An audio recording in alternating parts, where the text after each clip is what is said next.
Sambahin ng Diyos ng may pusong mapagpasalamat.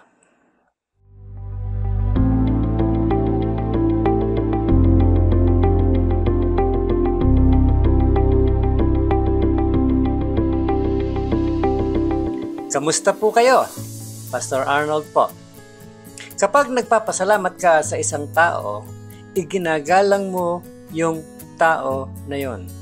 Halimbawa, kapag sinabi ko sa misis ko, Tart, sobrang thankful ako sa masarap na dinner na niluto mo. Para ko na rin siyang pinarangalan.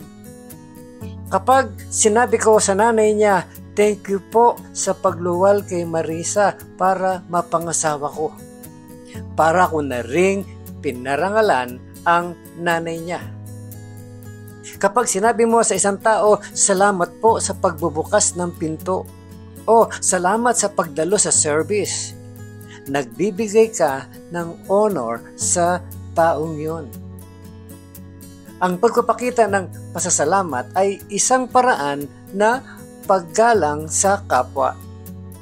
Sinasabi ng Biblia na pinaparangalan mo rin ang Diyos o sinasamba mo ang Diyos kapag nagpapahayag ka ng pasasalamat sa Kanya.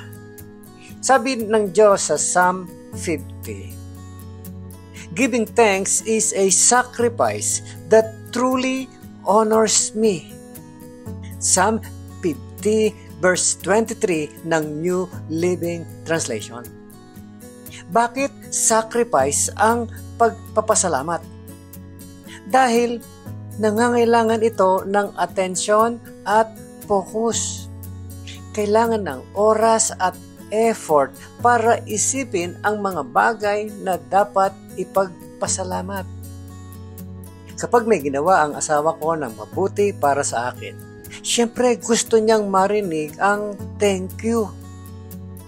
Pero kung yun lang ang ginagawa ko, baka isipin niya, mahal niya ba talaga ako o mahal niya lang yung ginagawa ko para sa kanya. Dapat dumating ako sa mas mataas na level ng pasasalamat. Hindi lang magpapasalamat sa ginawa niya, kundi magpapasalamat sa kung sino siya. Yun ang mas malalim at mas mature na uri ng Thanksgiving. Kung ang mga anak mo ay nagpapasalamat lang tuwing binibigyan mo ng allowance, may isip mo rin, mahal ba nila ako o mahal lang nila yung allowance?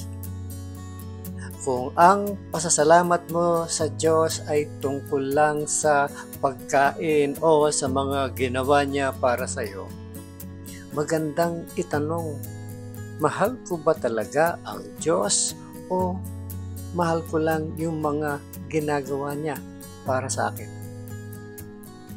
Kailangan matutunan natin magpasalamat sa Diyos hindi lang dahil sa ginawa niya, kundi dahil sa kung sino siya.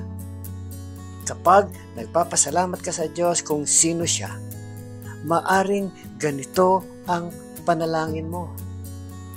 Panginoon, salamat po na ang wisdom ninyo ay mas mataas kaysa sa akin. Salamat po dahil mas alam ninyo kung ano ang magpapasaya sa akin. Salamat po dahil consistent kayo kahit inconsistent ako. Salamat po sa pagmamahal at awa ninyo at sa pagiging patas ninyo palagi. Salamat po kahit hindi ko naiintindihan ang mga nangyayari, alam kong para sa aking ikabubuti ang mga plano ninyo. Ang ganitong uri ng gratitude ay higit pa sa thank you Lord for this food. Ito ay thank you God for who you are.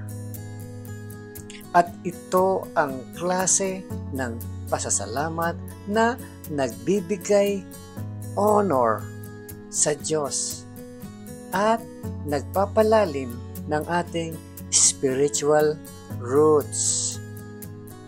Think about this, my friend. Many Studies have shown that gratitude is the healthiest human emotion. Why do you think this is so? Maraming pag-aaral daw ang nagsasabing na ang gratitude ang pinaka-healthy na human emotion. Sa palagay ninyo, bakit kaya? Number 2, think about this.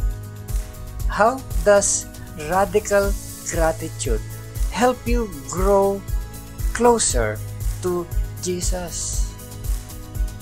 Paano ka mas mapapalapit kay Jesus kapag merong kang radical gratitude? Think about that. At ang panghuli, every day this week, start the day by thinking of 10 things to thank God for. At the end of the week, examine how this has affected your attitude and impacted each day.